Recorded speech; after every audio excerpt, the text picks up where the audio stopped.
Good afternoon, Rotarians. My name is Paul Hoffman, and I'm still the president of the club, so just for a few more weeks. It's good to be back. I'll talk about that a little bit of where I've been, but it's great to be back. And I want to thank Charles McClymans, Anthony Gray, Jason Ilstrup for filling in for me while I was gone to the Rotary Convention in Australia, so thank you guys. Appreciate that.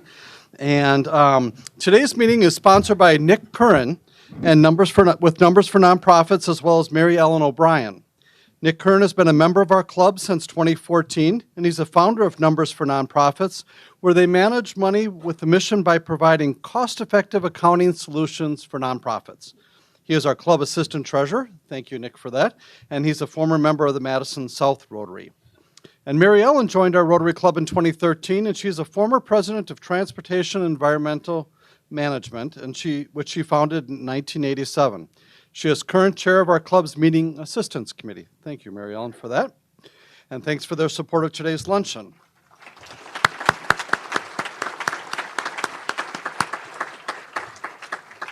All right, we'll open up our meeting by reciting our four-way test of what things we think, say, or do.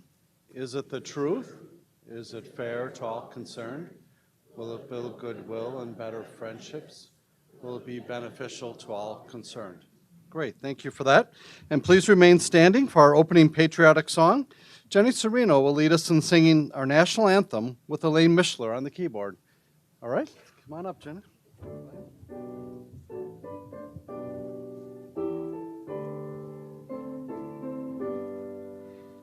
Oh, say, can you see by the dawn's early light what so proudly we hailed at the twilight's last gleaming, whose broad stripes and bright stars through the perilous fight o'er the ramparts we watched were so gallantly streaming, and the rocket's red glare, the bombs bursting in air, gave proof through the night that our flag was still there. Oh, say, does that star-spangled banner yet wave o'er the land of the free and the home of the brave?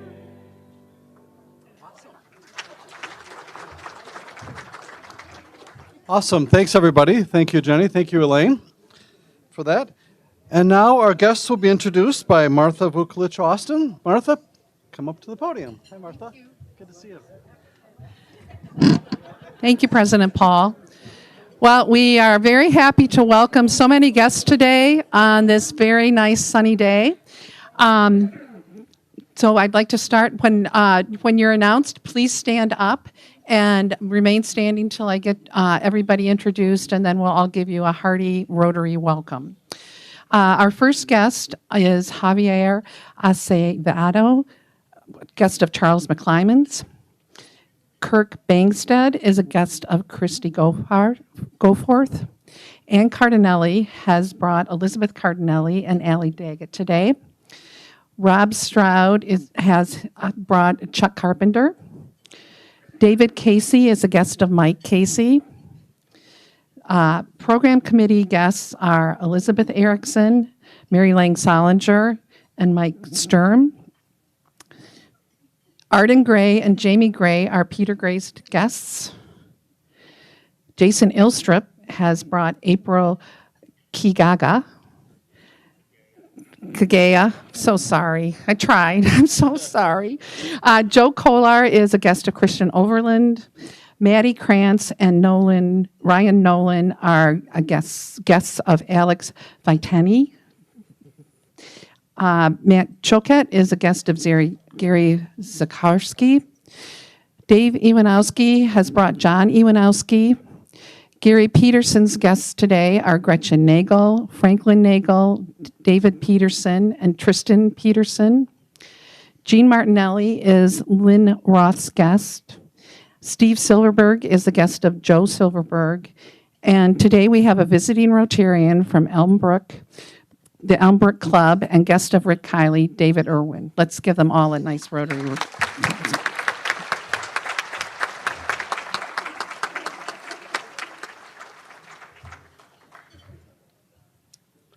Welcome to all of our guests. It's so great to see so many new faces here and people to join us today, so thank you for that. Thank you, Martha, and thanks to the whole hospitality committee. They do such an awesome job of welcoming us every meeting and introducing our guests, so a little round of applause for the hospitality committee. I appreciate that.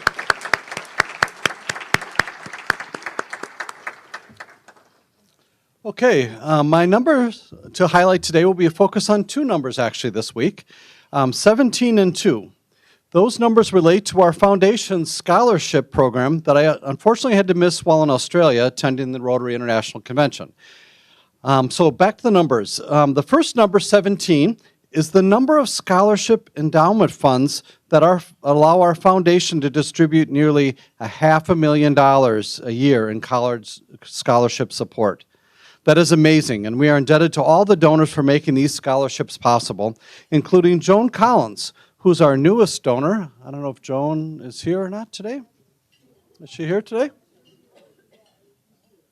I was going to point out, Joan, if you're here, if you want to stand up and just be recognized, but let's recognize Joan for being one of our newest donors.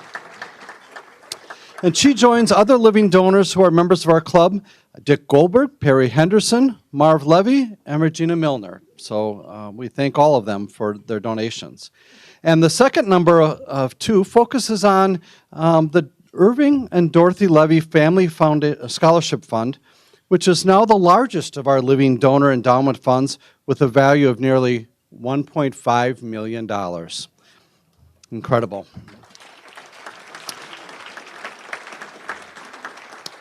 This fund was established within the Madison Rotary Foundation in 2004.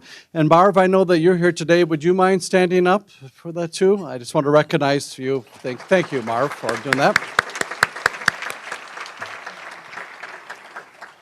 Marv's been a member of our club since 1985, and his late father Irving joined in 1963. And his brother Phil was a member from 1991 until his death in 2021.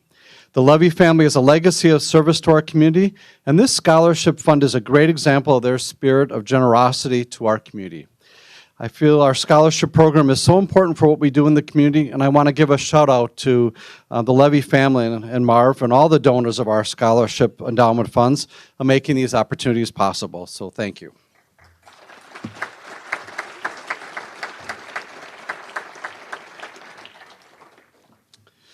All right, our Rotary Club is part of the Rotary International Zone 29, and there are 2 candidates within the zone who would like to serve on the nominating committee to select the Rotary International President for 2025-26.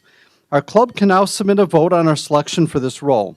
There's a bio sheet on yellow paper on the 2 candidates at the table today, and our club board of directors is recommending that our club submit its vote for Mary Beth Growney-Sleen, a member of the West Middleton Rotary Club, to serve on this committee. So I'd like to entertain a motion to approve Mary Beth as our club's choice to serve on the nominating committee and to select the next Rotary International president. We got a motion. We've got a second by Melanie and by Susan. Any discussion on that? So all those in favor signify by saying aye. Aye. Any opposed? Great. I'll submit that vote today then for that. That's awesome.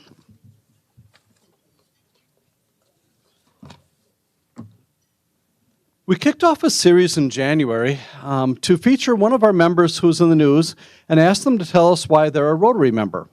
We've previously heard from Renee Moe, Anthony Gray, and Joe Lanus. Today we'll hear from Dawn Krim. Dawn was recently in the news about her appointment as UW Green Bay's Vice Chancellor for Inclusivity and Community Engagement, and we congratulate her on being selected for this new position. Dawn has been a member of our club since 2007, and she was president of our Madison Rotary Foundation last year.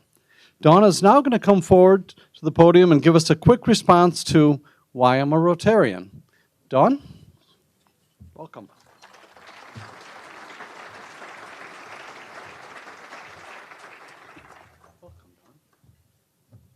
Thank you, President Paul.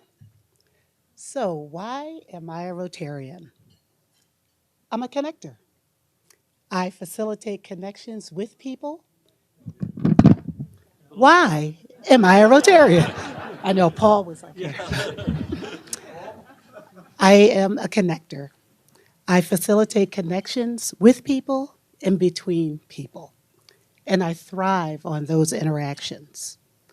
When Lamar Billups brought me to Rotary, it was about making connections. At the time, I was working with UW-Madison and their chancellor's office in community engagement, and many of the individuals that I was engaging with was in this room. I've expanded that reach by bringing in new members to the club from the university and people new to the Madison community. I'm also a lifelong learner. If you ask my parents, they'll say I'm newsy. But the reason I share that is this podium has brought so many incredible speakers and things that we didn't even realize we were interested in. Like I know there's 6 Paul Bunyan prints that are at the Historical Society.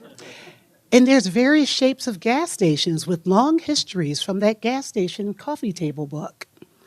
So the other thing is, it's not just who's at the podium, it's who's in the room. Early days of LinkedIn, Donna Beesman gave me an in-depth tutorial with a book on how to set up my profile and do more work on LinkedIn. Thank you, Donna. Through the vocational lunches, I learned about distributors. See, there's a theme here. Marv Levy and his brothers took us through that on a vocational lunch. I learned about architecture when Strad held a meeting, the monastery. Thank you, Charles and Bob Dendorf. So you never know who you're going to meet or what you're going to learn from this podium. And then lastly, I've always served, and I love service, much like Rotary. Serving on the Community Grants Committee several times, meeting with local nonprofits. Remember, we meet with the 5, so you can introduce them in your 2 minutes as the 36 people in the room vote. But through those interactions, those connections really have grown and has really melded me to this community. But also that service has fascinated me through the young people who have won awards. And what I appreciate about the awards we give our young people, it's not just the top academic, it's also improvement. And some of the leaps of improvement that we heard over the year are astonishing, which leads us to be more optimistic about the future. It's the students that we give scholarships to. I've had 3 mentees. My current mentee is going into her 5th year at UW-Whitewater because she's going to be a teacher. It takes 5.5. But it's been incredible having young people connected to our club. And so I am really pleased to have been a Rotarian because of the interactions and connections with the people in this room, with the people in the Madison community, and the service that we have provided. So thank you.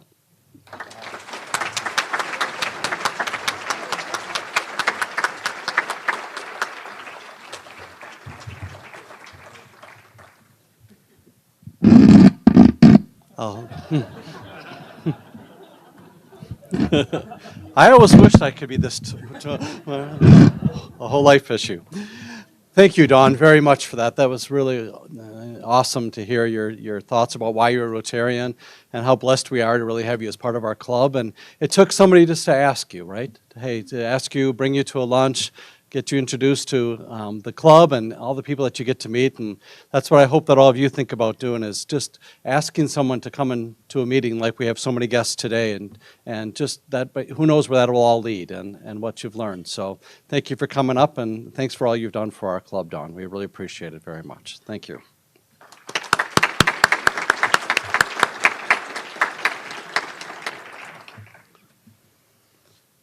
All right.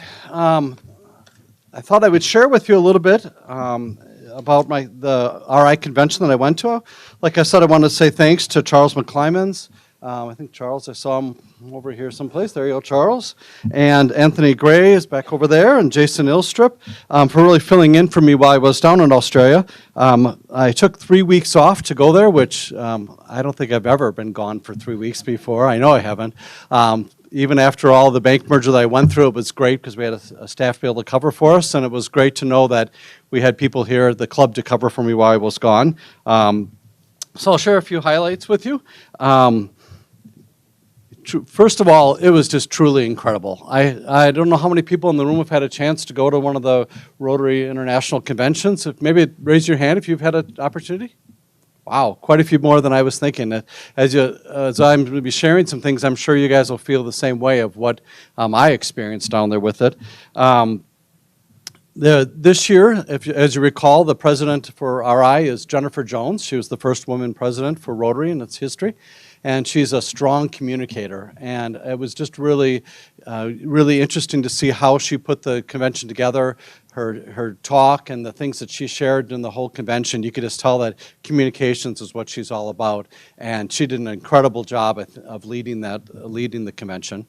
There's close to almost 15,000 Rotarians from around the world that attended.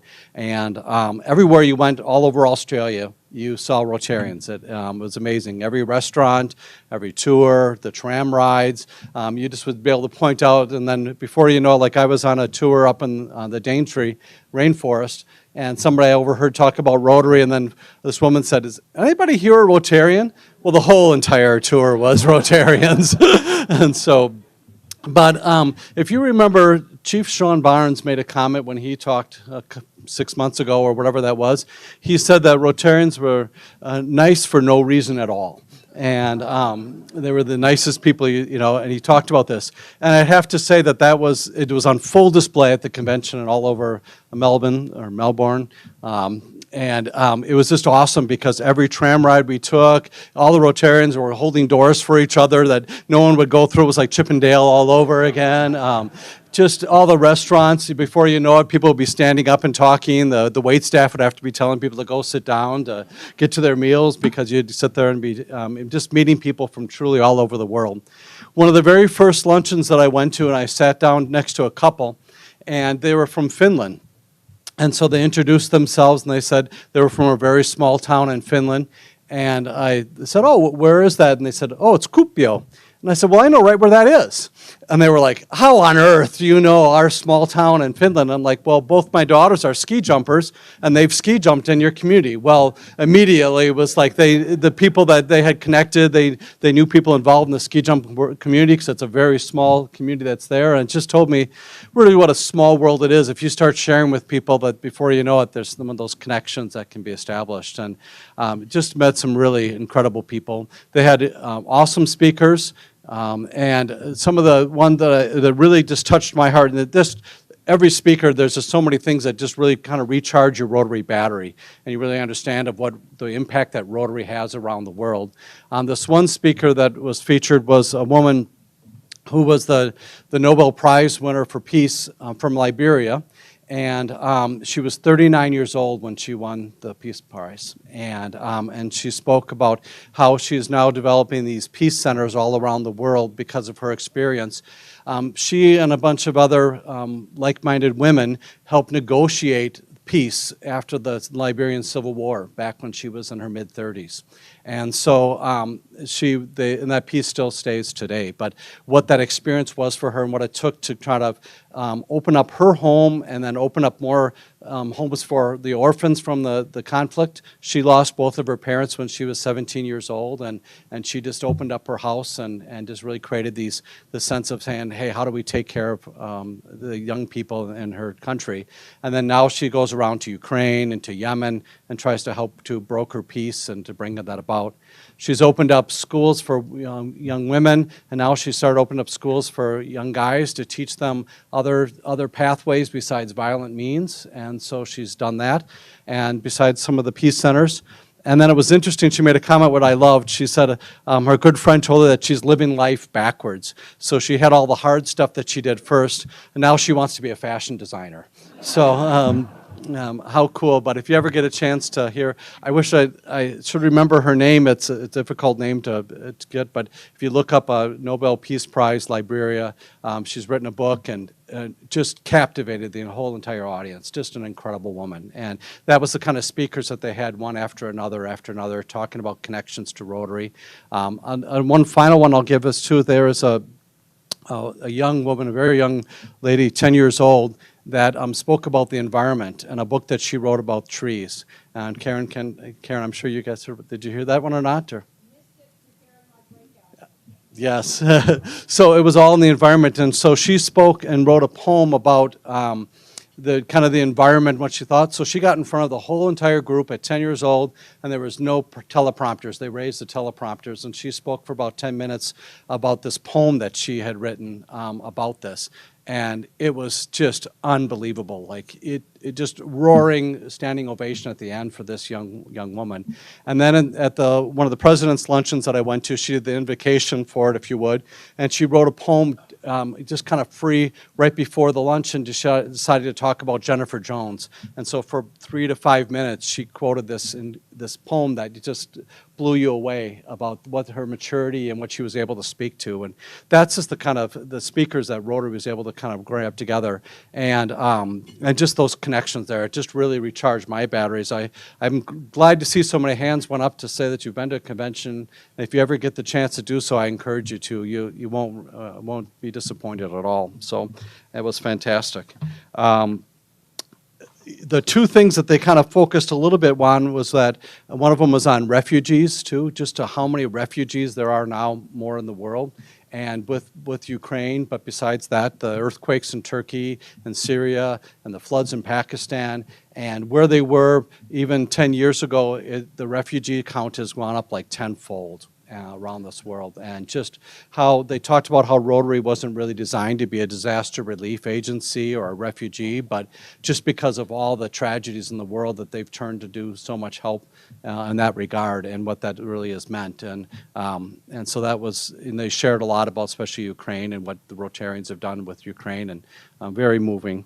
And then the final one was, of course, polio and how close we are to really ending polio. And they had some speakers from Pakistan, and really their effort to kind of to finish the job of to eliminate polio. And right now there's only about 3 cases of wild polio, and it's in Afghanistan and Pakistan. And they've got thousands of workers out there to finish up these vaccinations, and what the programs that they've developed and what they're trying to do to get this together. We're so close. But what I was astounded by is that there's been over 100 vaccination workers that have been murdered trying to develop this vaccination. And just that passion for it, knowing that they're putting their lives at risk just to try to eliminate this horrific disease. In fact, one of the guys that they featured was he was a father of one of the guys that was killed, one of the vaccination workers. And the day after the services for his funeral for his son, he went out and continued on vaccinating for his son. Just because of that, saying I didn't want to let his legacy be passed, and I want to go out there and do this. So we're getting really close to that. So of course, Rotary, being what it is, focused on that part of it, and so that was awesome. I would say one of the things that I took away from was that, first of all, how proud I am of the Rotary Club of Madison and what we do. It is just Loretta too, right? Every time you talked about the club, I love to kind of sit back and, like I said, was at like a president's gathering, a luncheon, and everyone's talking about their club and what they're doing, and I'm just listening and really learning about what their things that they do. And then they turn to me and say, well, tell me about your club. And I'd say, well, I'm from the Rotary Club of Madison. A lot of people would be like, oh, okay. And we've got over 400 members, and then right away everyone sits up, and they're like, 400 members, being one of the top 10 largest clubs out of 36,000 clubs in the world. And then to say we've got 47 different committees working on different volunteer opportunities and different service that we do for the club and the community. We've got 29 fellowship groups. We've got a foundation with over almost $16 million in our foundation, and we give away almost $1 million every single year. that gets attention, let me tell you, really quickly. And just so proud of what our club's about and the role that we play in Rotary. So I wanted to really bring that back to you guys. And then final, I would just encourage us all, one of the things I found a little bit more challenging for me personally was, because we do so much, that it was hard to get it down to just like an elevator speech of who is the Rotary Club of Madison.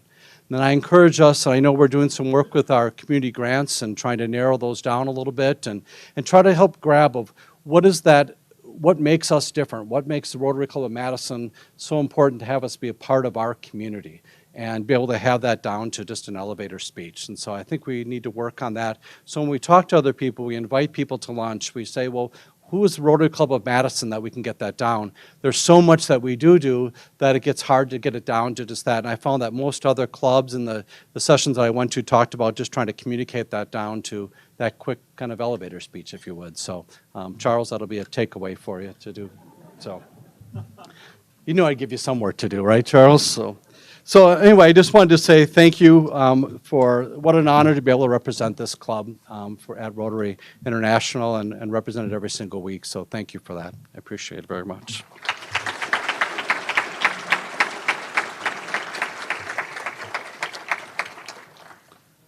All right, a couple quick announcements for us. I wanted to mention an important note about next week's Rotary Luncheon.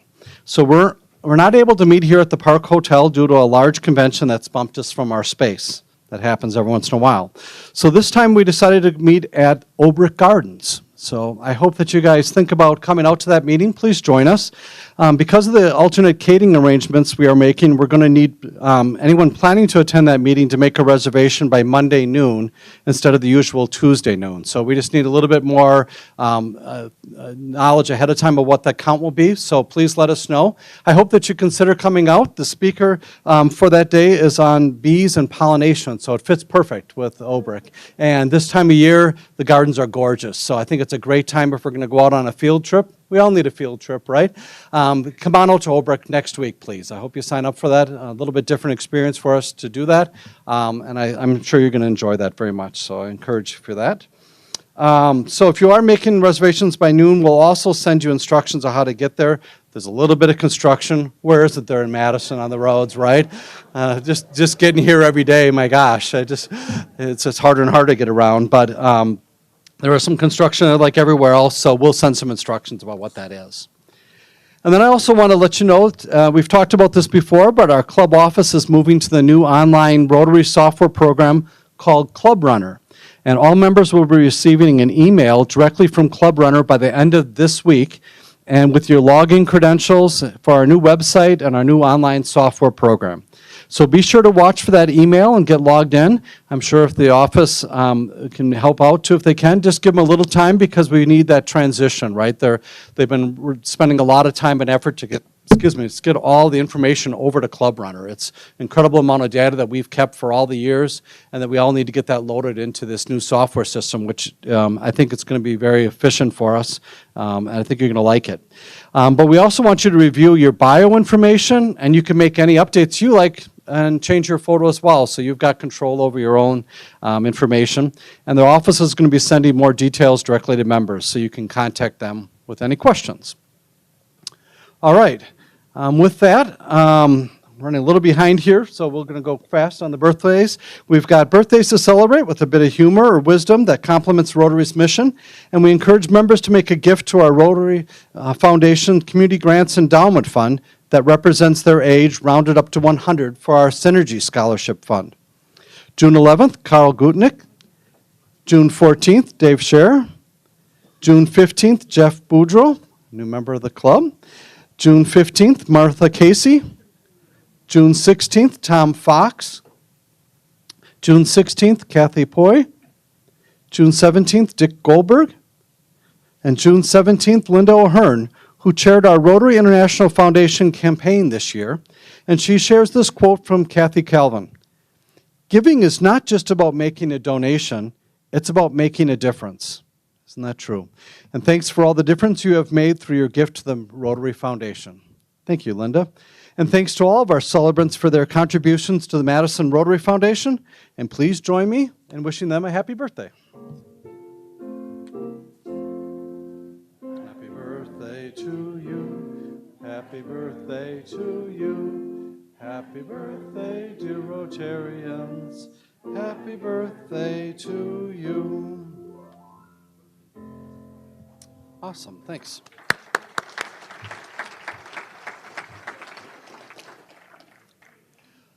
Oh, we have a few members in the news, but before I share those, I want to mention that Ann Bowles passed away on June 2nd.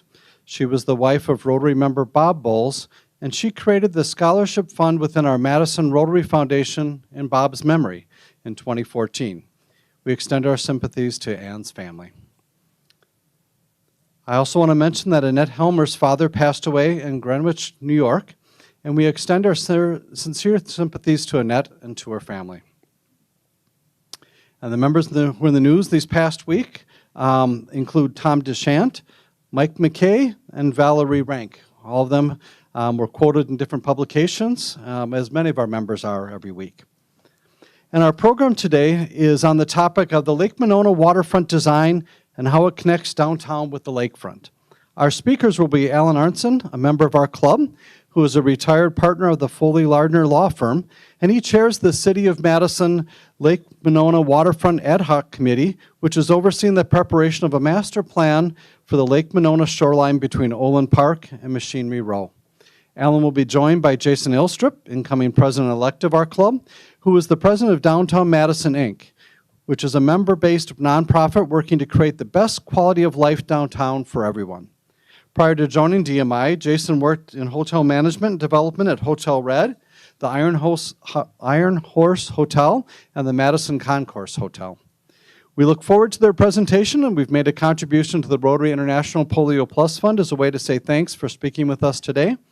And I want to mention that we'll have Q&A with our speakers at the end as time allows, but please wait for the microphone if you've got a question. So let's welcome Alan Arntsen and Jason Ilstrup to our podium. Thank you.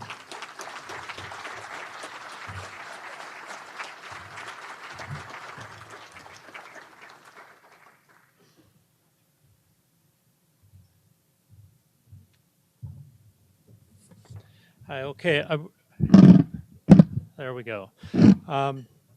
We're going to run through this a little quicker than we were thinking, just because of the time, and I'd like to have some time for questions afterwards.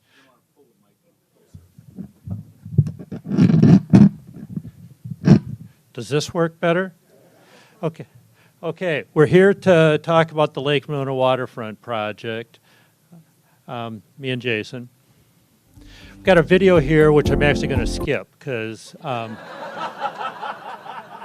we're running tight on time. Basically, I'll just tell you what it does. It shows you the waterfront.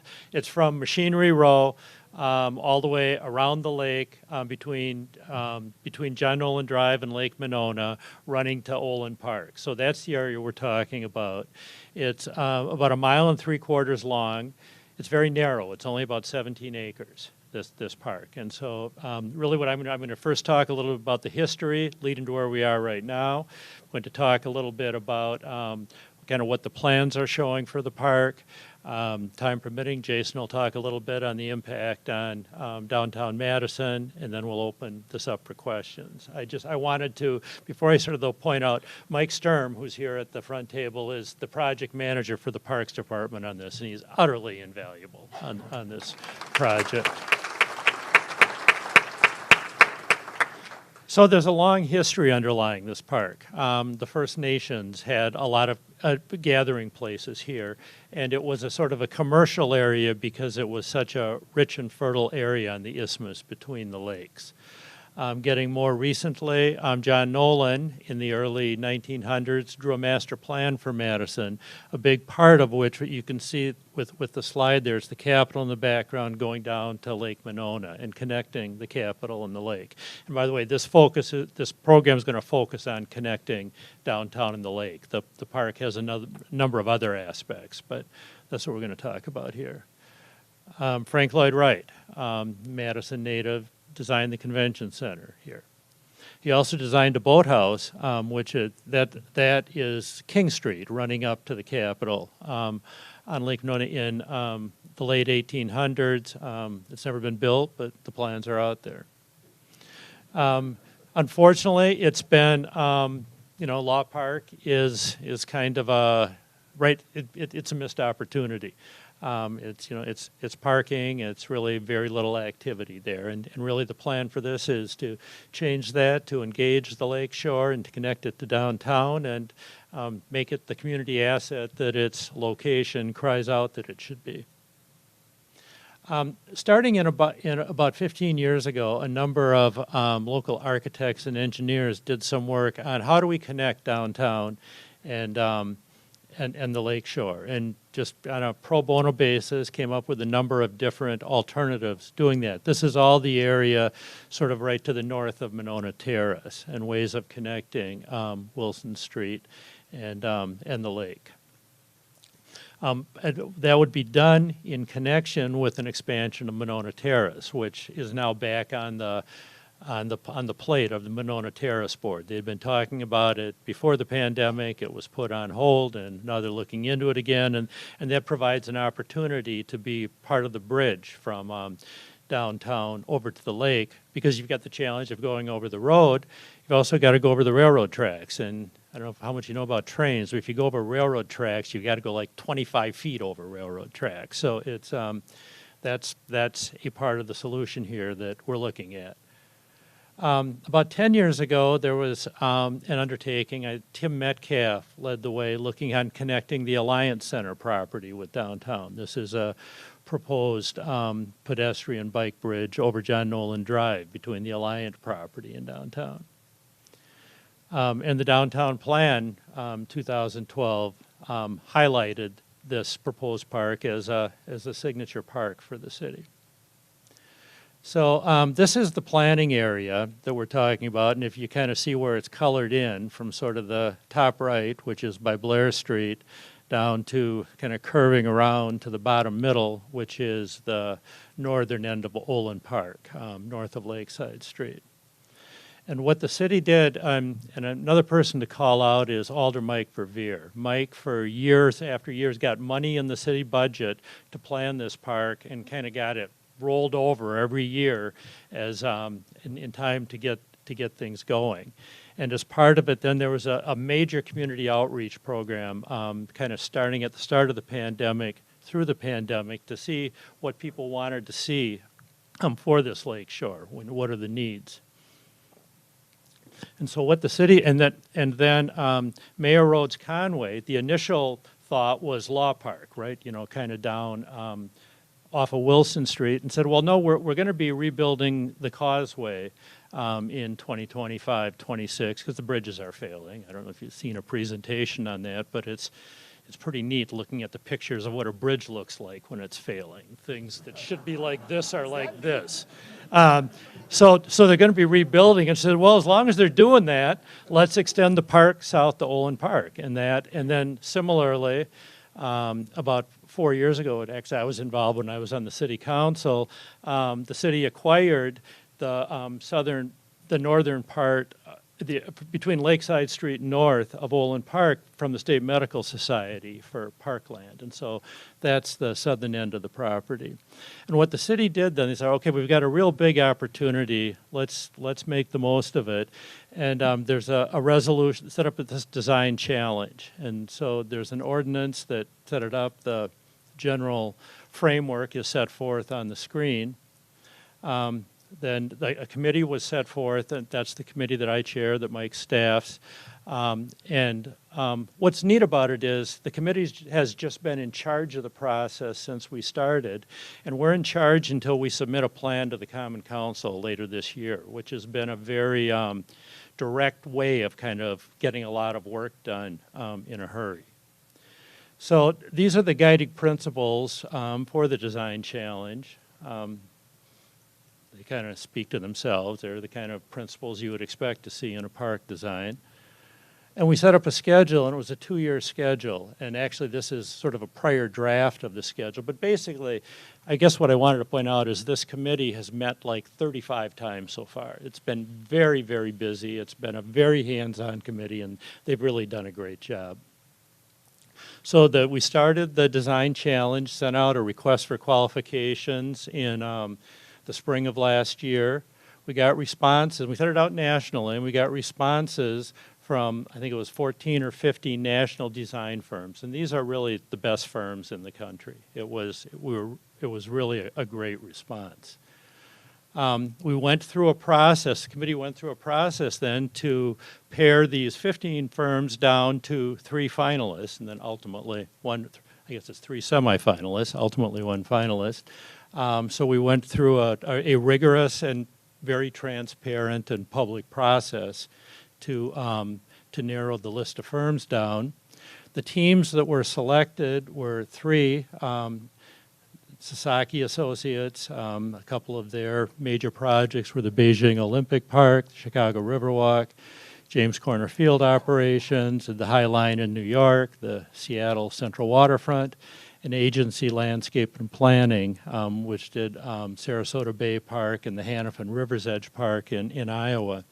And then these firms were then the city met, basically the city and the nonprofit that Jason and I are in the board of, called Friends of Monona Waterfront, contributed to pay these firms, to pay them $75,000 each to do a conceptual master plan. That was part of the Design Challenge program to really get the best firms around to be involved with this. So the master plans were submitted in January through the Parks Department. There was an enormous amount of public outreach, online surveys, with Equity by Design, target the BIPOC community to get information. City staff looked at it for technical things, can you really do that? And then the committee evaluated the finalists. We had, I think, 8 meetings talking about it. And then we picked a finalist on May 10th, and that was Sasaki. And now I am going to play a video that will talk a little bit about Sasaki's plan. Madison has had a powerful relationship with its lakes. The lakes became home to the first human inhabitants of the Ho-Chunk Nation. As years passed, the relationship with Lake Monona changed, and we as humans defined the lake. Now is the time for us to give back. We as Ho-Chunk people, we look at this earth that we walked on, this grandmother earth. It's not ours. We need a lake edge that amplifies all voices, creating a dialogue with nature, a stage for today's community, and a conversation about the future. This is Voices of the Lake, Monona's Waterfront. Our design starts with prioritizing lake health. Our green infrastructure cleans stormwater before it enters the lake. This Living Edge framework is a restoration strategy that protects and provides a habitat for amphibious life. Once we have established the lake's edge, we layer in circulation and access to the year-round programming. The design is woven together through the story walk, a wayfinding element and physical representation of the voices of the lake, a ribbon that morphs from a graphic on a sidewalk to ephemeral carvings and ice to quotes connecting the past, present, and future. Our journey begins at Law Park Ledge. The elevated park connects back to the city, creating new space for playgrounds, restaurant, and a boathouse. This is a place to celebrate what is uniquely Madison, like the Mad City ski team. It's such a beautiful lake, and they give free water skiing shows during the summertime. Moving southwest along the waterfront, we land at the Lake Lounge, where an iconic pedestrian bridge completes the axle connection to the Capitol. They ride their bikes 24 hours a day, and they jog all over the place, and we fish. It's wonderful. The fringe and floating wetlands improve water quality and create new habitats for aquatic species. As temperatures drop, winter programming emerges on Lake Monona. At the Community Causeway, multi-use trails are designed for all speeds and all users, from 6 months to 99 years old. The Olin Overlook is a hidden green oasis in the midst of an urban landscape. This city is so special because you get a population that's excited about nature. This is Madison's opportunity to create a new dialogue with its waterfront. Voices of the Lake unifies Lake Monona's past and present, telling its story for generations to come. It's pretty good, huh? So actually, I can't say it any better than that. So I'm just going to move through a couple of slides. Just so you know, we've got some banners outside there that show the boards from both Sasaki, but all three teams, and the finalist teams. And the one thing to remember, how the city set up this design challenge. Again, we've selected Sasaki, but the committee now, what we're doing is we're working with Sasaki to finalize their plan before it's submitted to the Common Council, get more public input, et cetera. And the Sasaki team is here in Madison right now. They're here until Friday or Saturday.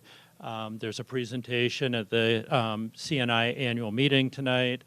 There's a presentation at Burgers on the Bay, on Monona Bay, on Friday night, and they're here working with the committee on refining the plan, because the way the committee set up, and again, more applause to Mike, is that the city owns all of the intellectual property of everybody's ideas that were submitted. So, you know, if we like something from James Corner plan, we can say, well, let's put that in instead, that sort of thing. So that's what the process we're going through right now.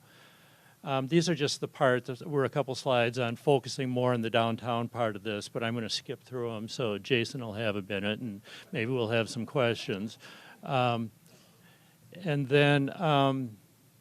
so our schedule, again, basically our goal is to submit this plan to the Common Council in early October, and we've got a pretty intensive public outreach and kind of planning process from now till then. So now I'll hand it over to Jason.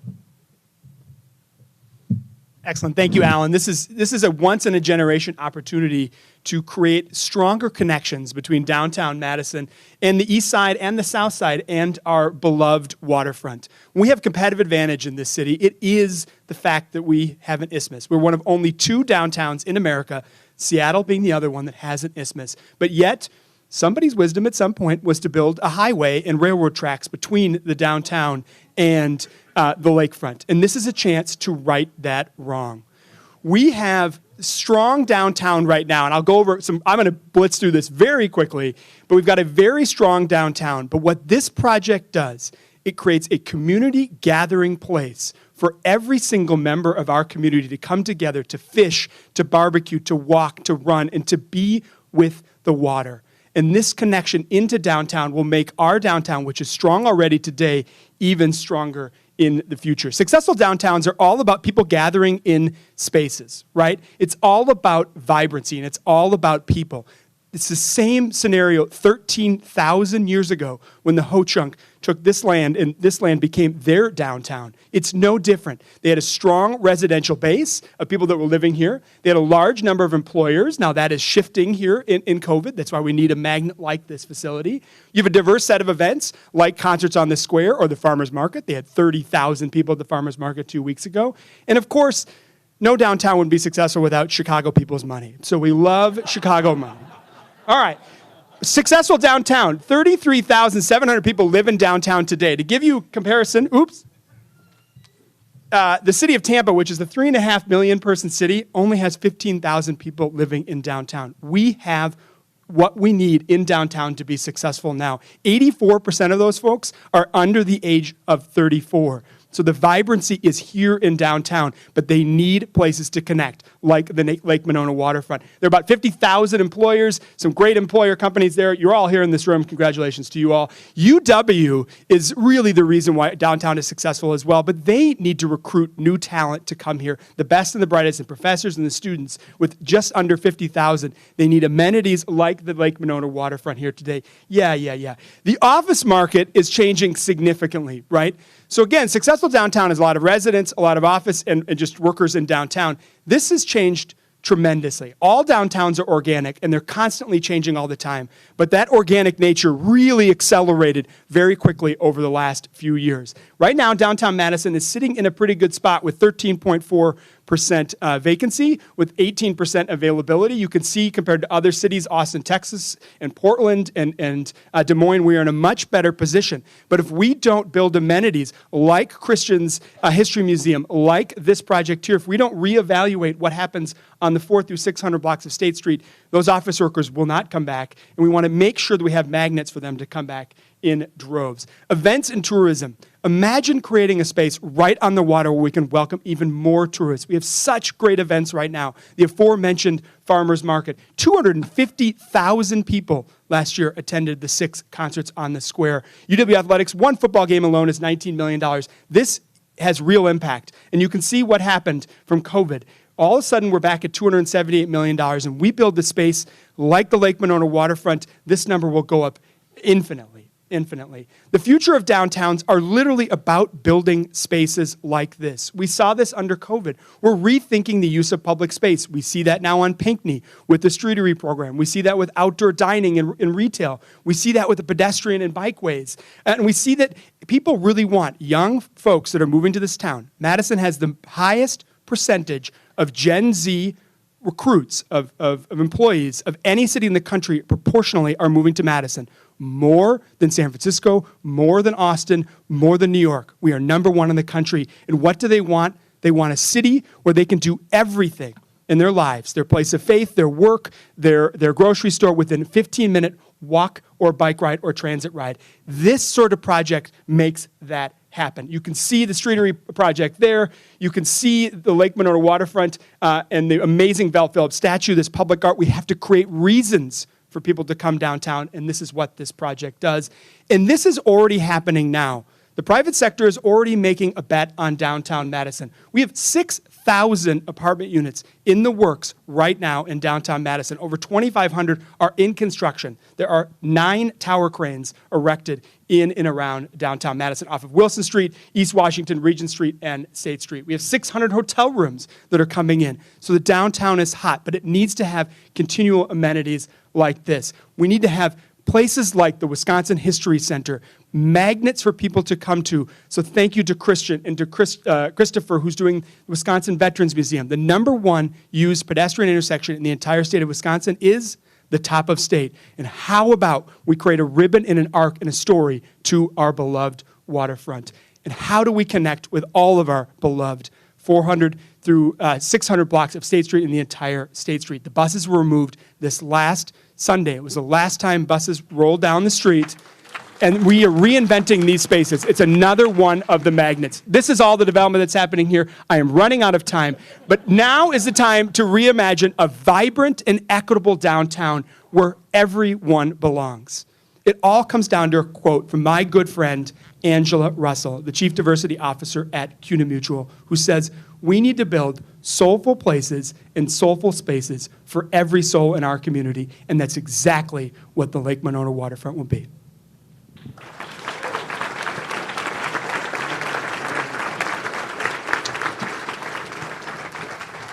And just real quick before questions, if you want more information, again, in addition to the banners out there, there's a poster up that's got QR code. If you hit it, it's for the Lake Monona Waterfront website. That'll get you a lot of information. Hi, I'm Karen Kendrick-Hans. We've been to several community meetings. We live in your neighborhood.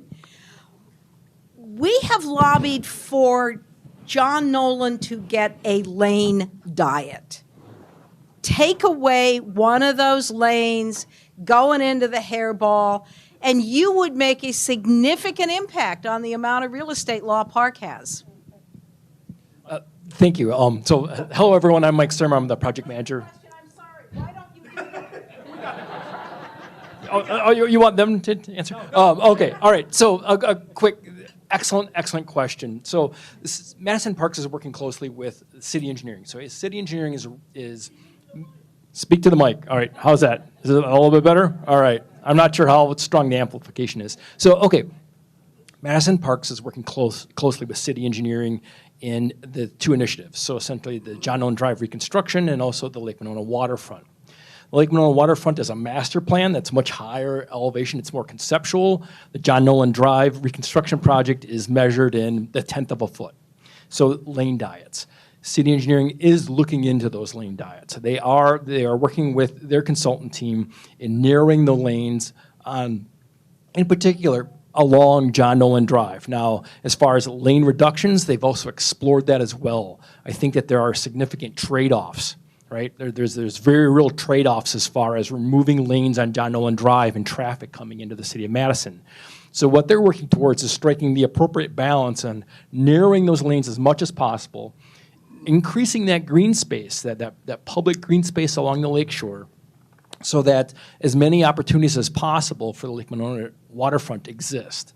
So it's a great question. It's being studied in detail by city engineering. I know that. I attend all of their project meetings as well.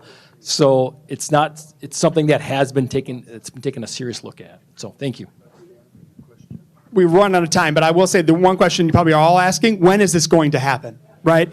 So phase one, we'll just very, very quickly, is most certainly going to be the John Nolan Causeway. That has to be redone in 2025 and 26. The money has already been secured, and including an extra $15 million from the federal government, specifically from the White House, which will actually help do exactly what Karen is talking about, is creating more space for pedestrian and bikes. And it creates the platform to be able to do the beautiful topography and things that you see that Sasaki designs. That is absolutely will be phase one. I will just admit to you right now, this is going to be a decades-long project, right? And it is going to be multiple phases. It is going to take significant amount of capital raised. But I absolutely guarantee you, in the rooms that I'm in, every single Madisonian I've talked to is interested in this project and wants to make it happen. It takes our community will. We've done it with Monona Terrace. We've done it with these other areas, and we can do it here.